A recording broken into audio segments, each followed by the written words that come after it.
Hey everybody, K-Plum Games here, and welcome back to another episode of Mother 3. In the last episode, we made our way to Alex's house up in the mountains, fighting some new enemies along the way. This time, we will be talking to Alec and seeing what he can do to help us look for Klaus, who is currently missing. So, before we get into this episode, I just want to bring attention to my status. Off screen, I trained to level 16, and I also took the liberty of going back to Wes and Duster's house, and I got a few Thunder Bombs. This will become important later on in the episode. We have a hard fight that's coming up in this episode, so I just wanted to make sure that I was prepared for that. So that's why I did a little bit of preparation off screen. Now, with all that said and done, with you updated on the status of the party, let's head in to Alex's house and speak to him.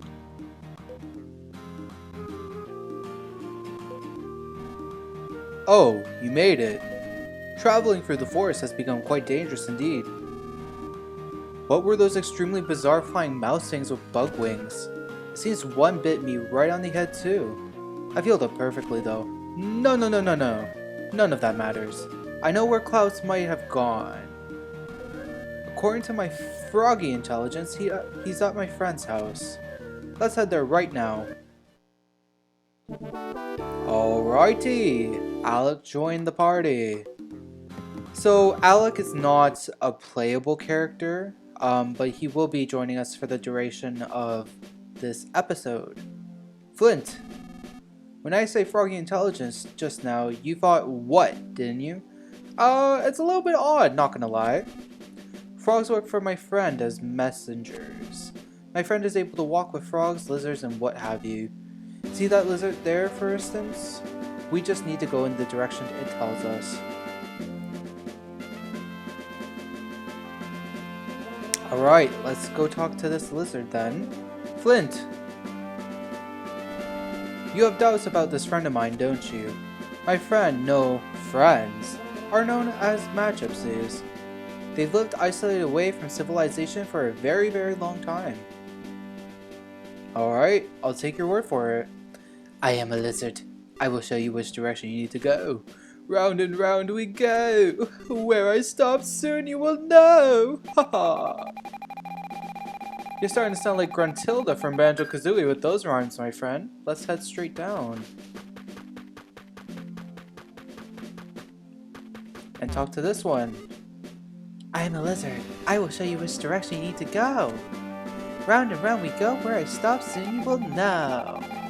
So it seems that these lizards pretty much all say the same thing, but let's just follow their directions.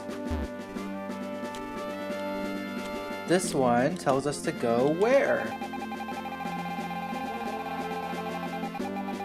Down. Okay. Flint. I see you're not walking as fast now. It seems the word Magypsies has made you curious. The Magypsies have mysterious powers and have been protecting something here for a very long time. They're neither human nor beast, neither man nor woman. I have absolutely no idea how old they are. That explanation didn't explain much, did it? Basically, they're strange. All of them. Every one of them. That's just how they are. They are good-natured, though. So, the Magypsies, as Alec was saying, are depicted as non-binary in the game. I don't even know if that term was really used at the point of the game's creation, but that's basically what they are. So I'm going to be trying to use they, them pronouns when I refer to them. And hopefully I will be really good about that and I won't misgender them. The Magypsies are definitely very interesting characters. I'm excited to meet them. I am a lizard. I will show you which direction you need to go. Round and round we go. Where I stop soon you will know. Alright. Let's continue to head south. Which direction do we have to go, arrow lizard? Sounds like an insult. You arrow lizard! Haha! Alright. And there's these blue frogs, different from the green ones we've been seeing along the way. Wrong. I am the wrong frog. Okay. Right. Frog, the right frog. Haha, get it? Because he's on the right. Well, Flint's right. Our right as the player watching this. You get the point. You get the gist. And he called the froggies over. Hey there, lucky man. Wrong. How do we get to cross the froggy bridge? Oh, we just have to do that. Cool. And we've made it across the river. I believe this is actually the point of no return for this chapter. I don't think we can head back now after we leave this screen. Ribbit, rabbit. Yeah, so I think that's pretty much it for this chapter. I think we're locked into this area now. I don't think we can go back to Tasmilly now. Let's heal up. Hot springs! Relaxing in the hot spring made everyone in Flint's party feel alive again. You know, just chilling in the hot tub with my father-in-law. Nothing strange here. Moo! I'm in the mood for a milkin'? Yes, I guess. Moo! Wow, you're good at that. Wink, wink. Oh god, that is nasty. I will stop right there. Jesus Christ. Freshly squeezed milk restores 80 HP. Good to know. So yeah, this is the Magypsies estate. It looks like a seashell house. The Magypsies house is actually very reminiscent of the houses from Magicant, which are seen in both the original Mother as well as Earthbound. Magicant is a location in both those games, and this seashell house is most definitely a reference to that location in those games because it's just too uncanny. Let's head in though. These are the Magypsies. So sleepy. Oh, humans. Visitors, magnificent. You simply must have some of this cave. It's scrumptious. I'm sure it is. Is that Alec? It is. Good to see you, Snookums. My, who are these two? Don't be rude, Ionia. Introduce us. Of course, where are my manners? This is my good friend Alec. And, who's this with you? Flint, you say. Well, it's very nice to meet you. Now, let's get you all properly introduced to us, the Magypsies. You're in luck, we're having a party today. Nearly all of us are here. First we have Aeolia, then there's Doria, Phrygia, Lydia, and that one over there is Mixolydia. The only one not here is Locria. You can call me Ionia. You can't remember all that? Of course not. That's why I just introduced you, darling. Isn't that how it works? Right, Alecky Poo? It's been a while. I'm glad to see you're well. I hear you helped my grandson Klaus. Do you know where he might have went? Oh, you mean that rambunctious little squirt from a little while ago? Ah, then I suppose this Flint fellow is his father. Yes, I can see the resemblance now. You have the same eyes. So, what about Klaus? Where is he? Oh, he took off. He was in a great hurry, mentioning something about avenging his mother. I was feeling generous at the time, so I sent him on his way with a super powerful PSI technique. I doubt he'll be able to use it very easily though. So he left then. And you didn't stop him? What if something happens to him? Oh, get over yourselves!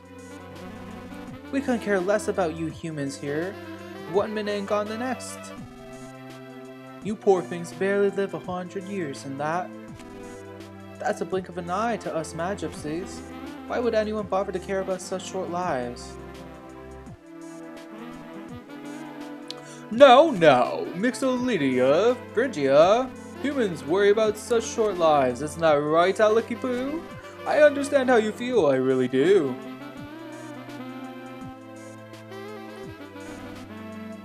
I don't care if you understand or not. Just tell us where Klaus went. The boy headed for the Drago Plateau. Quite rambunctious, I might add. Barely seemed concerned about his own short little life. You go now, you just might catch him in time. Drago Plateau, you say? Flint, let's hurry there. Alright, these are the Magypsies. I'm very happy we got introduced to them. Do they have anything else to say? Don't you concern yourself with little Omi, go quickly. You can do it, humans! I pray for your success. The boy headed for the Drago Plateau, quite rambunctious I might add. Barely seemed concerned about his own short little life. Okay, so it seems like not all of them have much to say. Flint, the quickest way to get to the Drago Plateau is through the cave behind this house. Klaus probably went through the cave too. There's nothing to worry about, Flint. But you're not gonna get very far being as tense as you are. What you need to do is smile. Understand? Yeah, I guess. Yeah, okay, but you still seem pretty tense, if you ask me. I don't really have a whole lot to be smiling about, Alec. My grandson is missing and my wife died just pretty much, I think, yesterday.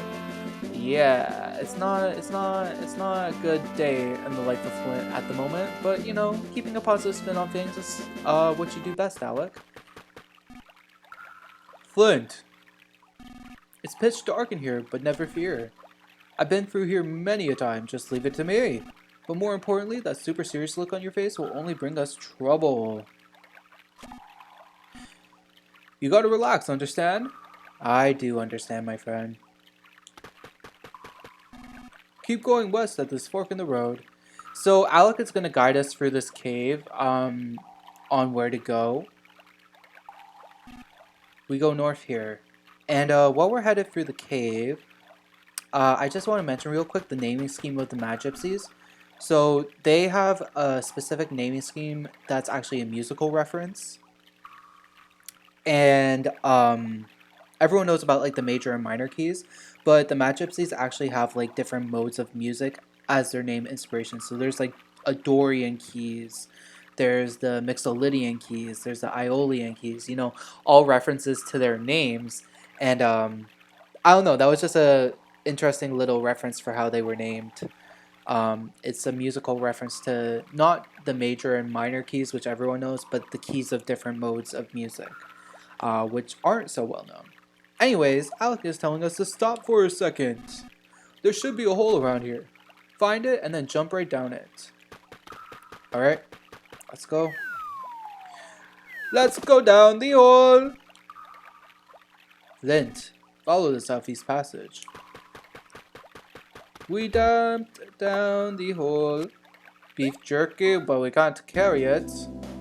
Oh, the milk is rotten now? Oh no. That's not good. I don't know why the milk rotted that quickly. I guess that happens if you don't use it right away. Ooh, Flinty poo. That was my Magypsy impression. Do you like it? Relax, relax. So Alec at this point is kind of being like a comic relief character. He's kind of lightening the mood for what is a pretty serious story that's going on. I'll tell you this one early in advance. Head south at the next fork in the path. And I kind of relate to Alec in a way. Head west from here. Because he's just like trying to keep the jokes alive. He's trying to like keep a good attitude. Even though right now like what we're dealing with is like really serious, and he's just trying to make sure that Flint is like not completely serious and like losing it a bit. He's just like trying to brighten the mood with his dad jokes, and I relate to that. I sympathize with that. Even though he's probably going through a lot of emotional pain too, because this is his grandson. So, you know, if anyone should be freaking out, it should be him as well, not just Flint. Wait. Was that you?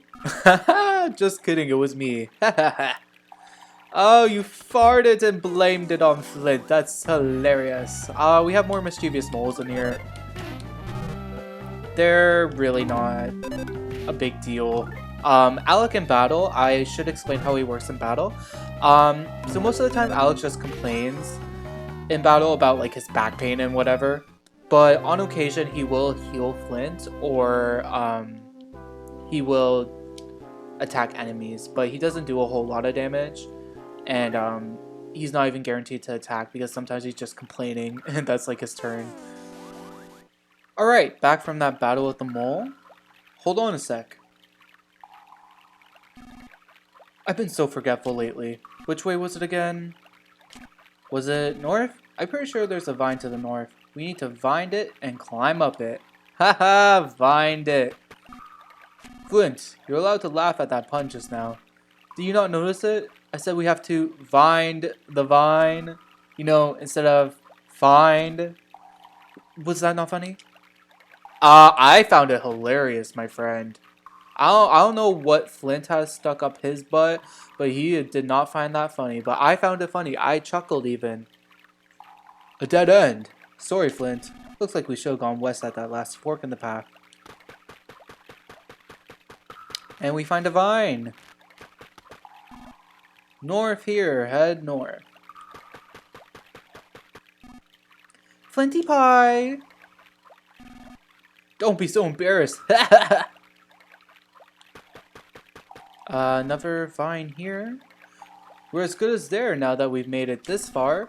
Now we just need to head upward and climb up some vines. The vines go up because they're divine. Oh, come on. It's just a pun. I laughed. That was a good one. I like that one. What is this enemy? Oh, that's just a normal Mr. Batty probably. Yeah, so I should probably explain this while it's happening. When you get so strong that the enemies are pushovers to you, if you just run and dash, you're actually able to just, like, run through them. And that's because you're, like, so overpowered that they don't even stand a chance, so that's how you kind of just get, like, quickly through dungeons that you've, like, explored previously. Once you get to a certain power level above the enemy, you just don't even have to fight them anymore. You can just dash through them. Which is pretty cool. I like that mechanic. I don't want to throw anything away for the nut bread. Alright. Up the vine. And let's head on. Let's go on and on and on. Second time I've used that reference in 2 videos. Probably should lay off of that. Let's head in this cave here. I wonder what's on the other side of this cave. A metal object you've never seen before is sitting here. I did see a ladder in there. Let's check that instead. There's an item box here. Beef jerky. Might as well just trade off a beef jerky, get myself healed up. And then we get the beef jerky back. Oh, look who it is! Those silly Billy Pig masks. We don't like those dudes, do we? Not really. What were they using over here? What is this stuff? Some strange stuff you've never seen before is lying here. Okay. And this thing here... In only a few seconds, this instant revitalizing device fully revitalizes you. Get into the instant revitalizing device? Yes.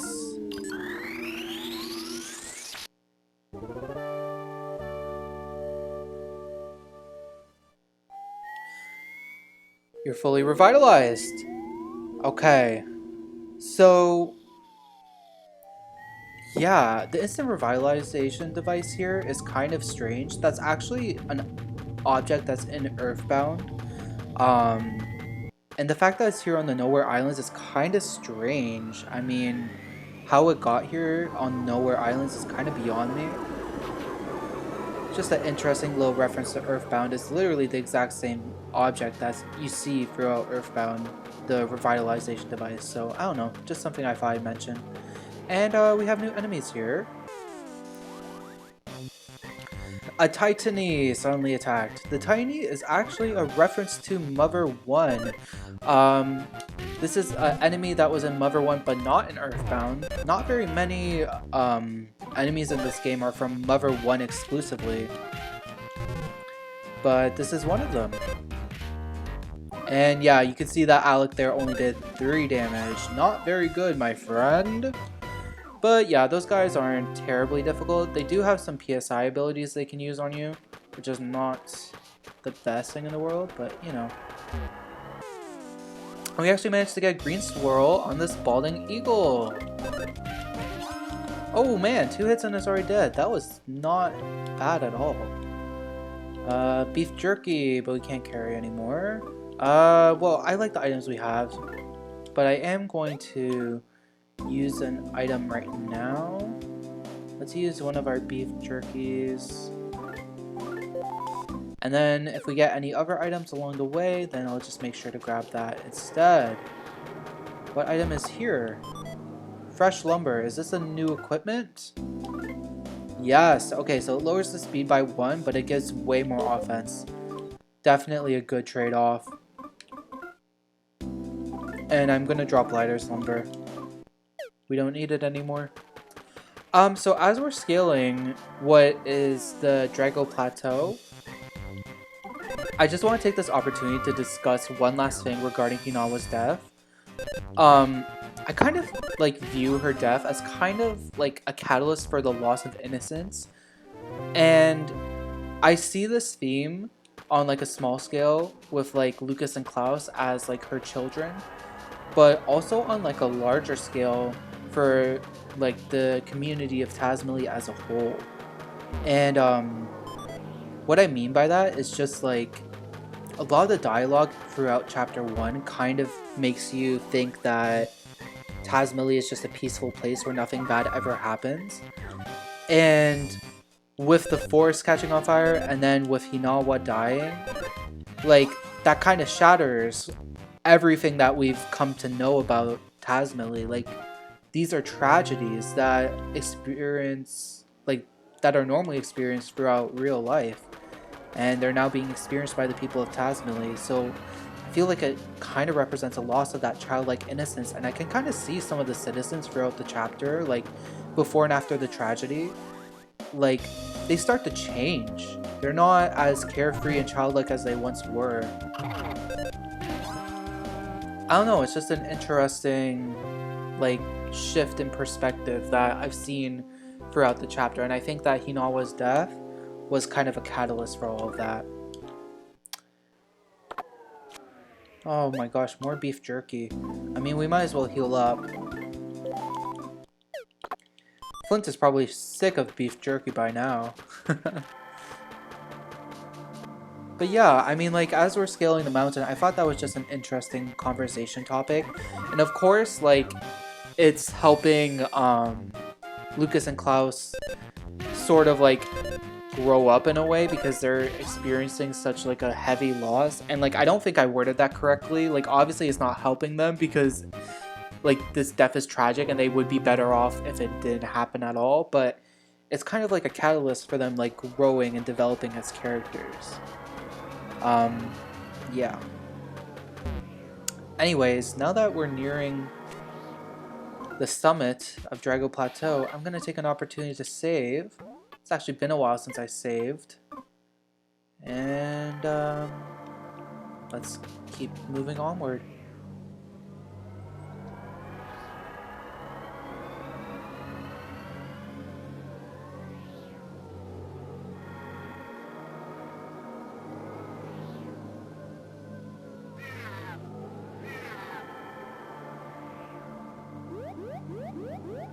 We see a baby Drago playing with something. What is this? It's one of Klaus's favorite shoes. This belongs to Klaus, and that was a baby Drago just now.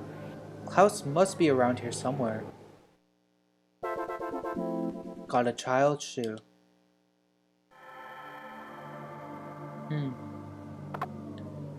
There's some nut bread here, but I don't think we need to heal up anymore. No, seems like we're good, so I'll actually just leave that be. And we have some more enemies here. You encountered a tree. Literally a tree.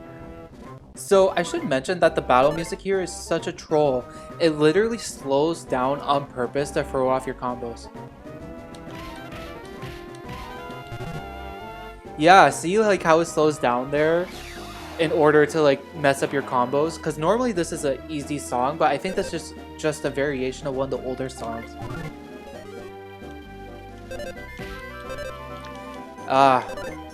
Game's starting to get tricky. So when you kill the tree, they violently burst into flames, and they can do damage after they die. So definitely mash through the commands as fast as you can. And this is a topic that I actually haven't discussed yet, and I'm surprised by it because it's actually like a major thing in Mother. And that's the scrolling hit points. So in battle, when you get hit by like a really big attack, you don't just immediately go down to the like your health minus whatever the attack did. Like you don't just immediately go down to that value. You actually scroll down to it slowly. So say you have like 200 health as Flint, and an enemy does 250 damage. You're not gonna just immediately die. You're gonna scroll down, and it's gonna take a while. So you actually have a chance to heal Flint and keep him alive in the midst of him like having his HP scroll down and having him die. So that's a very interesting mechanic about the Mother series, and there's a lot of interesting strategies you can use regarding the scrolling HP that I'll hope to utilize later on. Another tree, let's fight it. Yeah, so this enemy here is just an example of how the game is using. See, the combo got messed up. But yeah, as I was saying, the tree is just an example of the game using the scrolling HP as a battle mechanic for something interesting. Because see, that attack would normally kill me, and if it was like any other RPG, then I'd just be dead.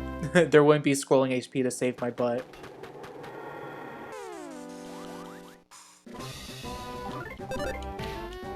Yeah, oh my gosh, I hate how... Oh, now we can't kill the tree. We have to kill the balding eagle. Because if we kill the tree, then our HP is going to scroll down and the eagle can still attack us and we still have to take care of it. So yeah, eagle has to go down first.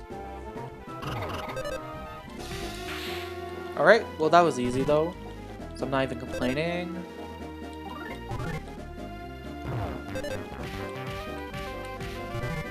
Woo, and we did it. Yeah, we're starting to get low on health. I'm going to heal up after this battle. Oh, we actually got to level 17. That's really good. Flint is 17. Level 17. I'm going to correct myself there. HP up by 6. Offense up by 2. Defense up by 1. Flint is probably way older than 17. Beef jerky. Okay. So what I'm going to do is I'm going to use 2 beef jerkies. Our HP is maxed out. Let's get the beef jerky from here. Let's head back and get the nut bread. Avoid the enemy if we can. Now that we're level 17, I don't see the need in fighting as much. We're a pretty good level. Oof. Oh god, there's enemies. This looks just like the thing you saw atop the cliff earlier. This one appears to be broken, however. Yeah, this looks like the thing that shocked the reconstructed caribou before we fought it. Oh god, sneak by those guys. And let's get up here.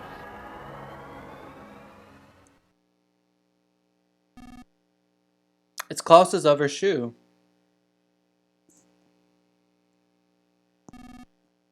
Klaus, we're here to rescue you. Where are you?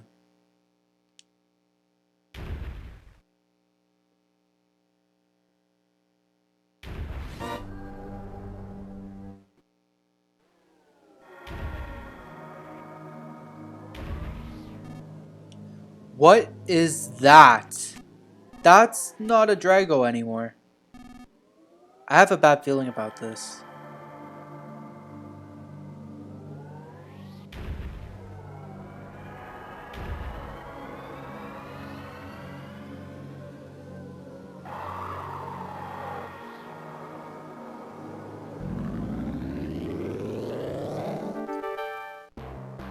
Alright, the Mecha-Drago suddenly attacked. This thing is the most formidable foe that we are going to come across in the adventure up until this point. So I always like to start off this battle by doing a toughen up. I just want a defense boost at the beginning of the battle. We got a defense increase by 7. Yeah. And now what I want to do is I want to go into my items and I want to use the Drago Fang that we acquired from Bronson earlier on in the chapter. Use the Drago Fang on the Mecha-Drago. Flint grasped the Drago Fang tightly and pounced on the Mecha-Drago. It pierced the Mecha-Drago's tough hide. The Mecha-Drago let out a howl. Okay. Alright. So now that we've done that, it is a good idea to use all of your Thunder Bombs, all of your bombs in general, because this is the last fight of Chapter 1, so we're not going to be using these bombs past this point. Just use all of the Thunder Bombs that you've acquired.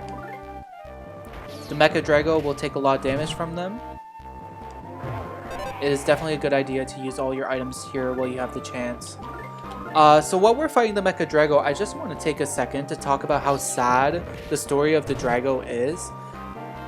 Now, obviously, like, Flint has reason to kill this Drago because, as you can see, on the left side of its mouth there, it's missing a fang.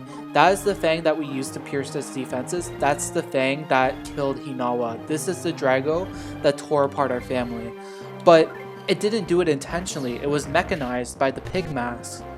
And normally these creatures are docile, but we've gone to a point where the pig masks have taken over and they've overrode the docile nature of the Drago and they've made it into basically a machine, a monster, like a weapon essentially is what the pig masks turned it into. It's the same thing they did with the reconstructed caribou, and it's quite sad to see what this thing has turned into. You know, it didn't want to hurt anybody, it didn't mean to hurt anybody, it was just forced to. And now we are forced to fight it so that it doesn't hurt anybody else. It's quite tragic. It sucks, honestly. Like, I don't want to have to hurt this dude, but in order to save the people of Tazmily, in order to save anyone else from getting hurt, we have to fight this thing. But I just want to acknowledge that it's not doing any of this, like, intentionally. It didn't want to hurt anybody. It was forced to by the pig mask.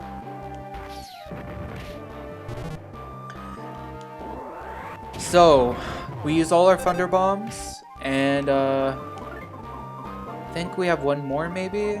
Or not. We have Running Bombs. Let's use those now.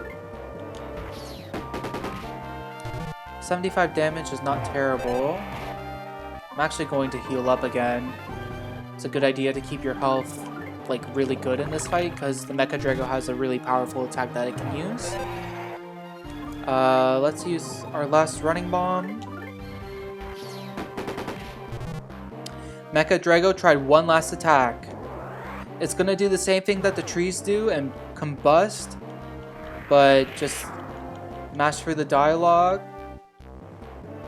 and we should be good.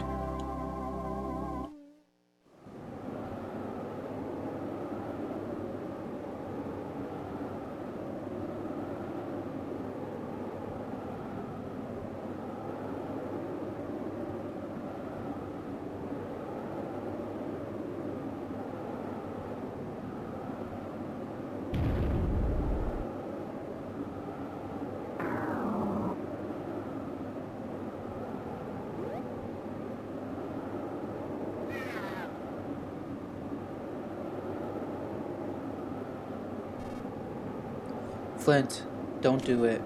That won't solve anything. You only make a child go through what Klaus and Lucas had to.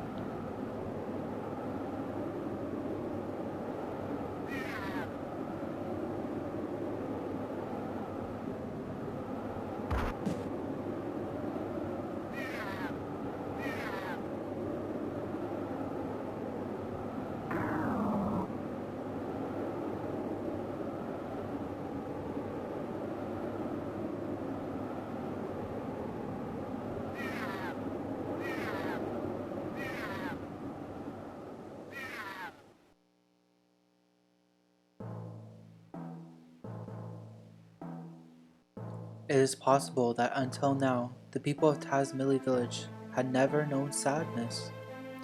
On sunny days and on cloudy days, they always greeted each other with smiles. They lived in harmony with the creatures of the forest. The strong would help the weak, and those who had would share with those who had not. However, it now appears the villagers have learned all that too much sadness. Suddenly, everything is changing for the worse. When did this change begin? Where did it begin? What set it in motion and why? Almost as if toys, the peaceful animals are being transformed into strange, ferocious creatures that attack people. Some people, like Flint, have even had their families torn apart. Just what is this suspicious group that wears pig masks? What are these eerie objects that soar through the once beautiful skies? And where could the missing Klaus be? The mysteries continue to pile up, and so the tale first begins as a tragedy.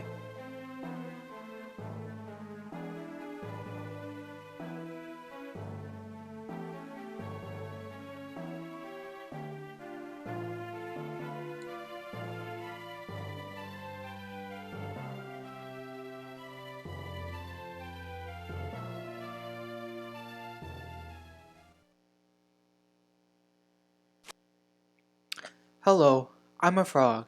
Shall I record everything that has happened so far? Next time on Mother 3, we start Chapter 2. Thank you so much for watching. I'll see you all in the next one. Bye-bye.